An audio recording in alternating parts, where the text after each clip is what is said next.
Assalamualaikum warahmatullahi wabarakatuh. Selamat malam para penikmat kisah misteri. Kali ini saya akan menceritakan pengalaman pribadi saya yang benar-benar saya alami sendiri. Sebuah pengalaman yang mengajarkan kita untuk menghormati batas antara dunia manusia dan dunia yang tak kasat mata. Entah semua ini berhubungan atau tidak, kalian bisa simpulkan sendiri di akhir ceritanya. Simak baik-baik ceritanya. Malam itu, hujan turun dengan ritme pelan, menciptakan suasana tenang di desa kecil tempatku tinggal. Tapi tidak bagiku dan sepupuku Soma. Kami berdua punya hobi yang cukup aneh, mencari kodok di sawah untuk kita jual keesokan harinya. Dan malam itu, meskipun hujan, kami tetap nekat berangkat. Orang tua kami sudah mengingatkan untuk tidak keluar karena kebetulan malam itu adalah malam Jumat Kliwon. Namun, entah keberanian atau kebodohan, kami memilih untuk mengabaikan peringatan tersebut karena emang pada dasarnya tidak terlalu percaya dengan hal mistis. Bagi kami, ada asap pasti ada api. Selama kita niatnya benar, pasti tidak akanlah nemu hal gaib. Toh kita juga sedang tidak mengganggu mereka. Kami pun berangkat sekitar jam 10 malam dengan membawa senter dan ember. Lokasi yang kami pilih malam itu adalah sawah yang berada di dekat pemakaman tua. Tidak ada firasat apapun, bahkan untuk merinding pun tidak. Meski kata orang di lokasi ini banyak penampakan atau apalah, tapi kami benar-benar tidak melihat apapun seperti yang mereka ucapkan. Justru mungkin karena tidak pernah dijamah orang, kodok di sini benar-benar banyak. Dan anehnya kodok-kodok ini nurut banget waktu kita tangkap. Kodok-kodok itu seperti tidak takut, mereka diam saja, seolah-olah menunggu kami menangkap mereka. Dalam waktu singkat, ember kami pun penuh. Soma tertawa senang sambil berkata, "Kita beruntung malam ini, ada berkahnya juga tempat yang mereka anggap angker, ternyata menyimpan banyak rezeki." Aku pun mengiyakan, dan karena malam itu kita rasa kita sudah banyak hasil, saya pun mengajak Soma untuk pulang. Kami memutuskan pulang ke rumahku karena jaraknya lebih dekat dibanding rumah Soma. Setibanya di rumah, waktu sudah menunjukkan pukul jam 12 malam. Suasana desa begitu lenggang, hanya suara hujan yang terdengar dari kejauhan. Kami duduk di depan rumah sambil membersihkan diri, sesekali bercanda tentang banyaknya kodok yang kami tangkap. Namun tiba-tiba Soma diam. Awalnya aku tidak terlalu memperhatikan. Kupikir mungkin dia kelelahan, tapi dalam hitungan detik tubuhnya mulai kaku, matanya melotot tajam ke arah langit. Dia mulai mengeluarkan suara aneh, rendah yang membuat bulu kuduku berdiri. Soma tiba-tiba menggeliat, tubuhnya kejang, dan dari mulutnya keluar suara parau yang asing.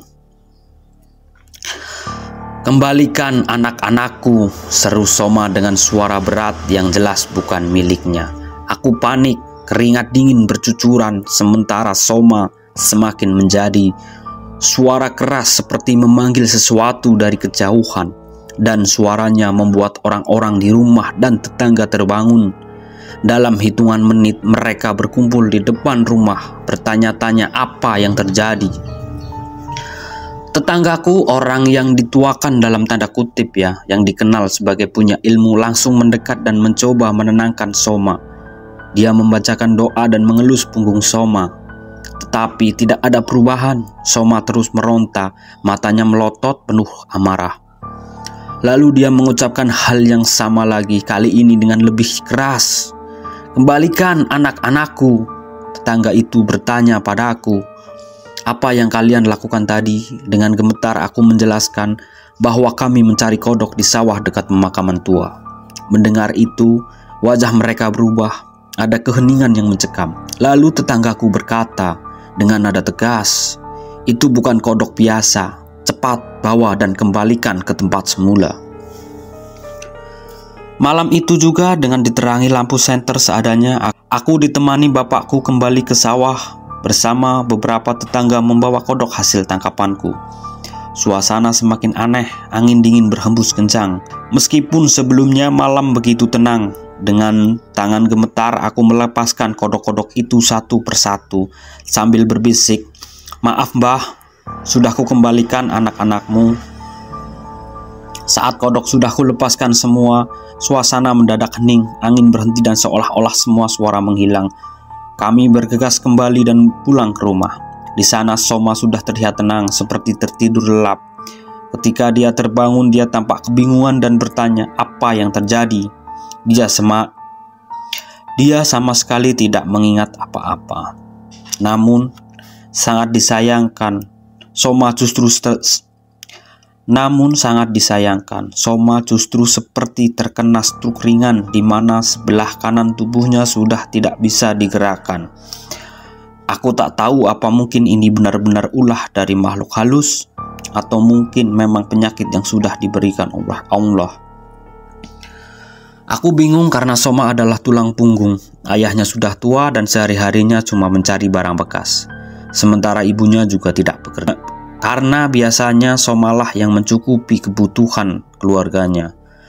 Berbagai macam cara kita usahakan untuk kesembuhan Soma. Saat diperiksakan ke dokter, Soma divonis kena gejala stroke ringan.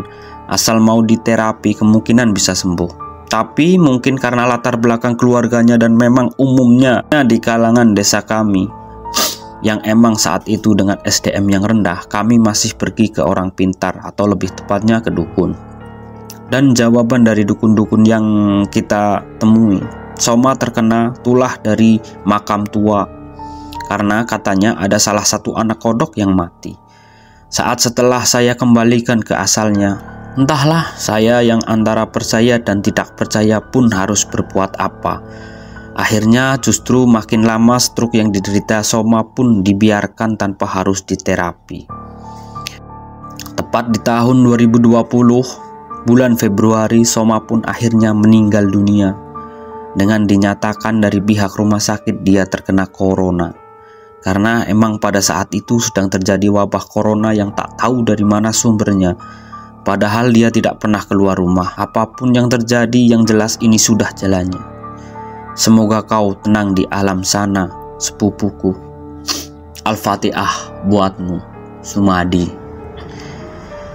Dan begitulah para pendengar setia, sebuah pengalaman yang mengingatkan kita untuk selalu mendengarkan peringatan dari orang tua dan menghormati tempat-tempat yang memiliki aura sakral. Mungkin kita tidak melihat mereka, tapi bukan berarti mereka tidak ada. Semoga cerita ini menjadi pengingat untuk kita semua. Terima kasih telah mendengarkan sampai akhir. Jangan lupa untuk like, share, and subscribe channel ini untuk kisah-kisah menarik lainnya.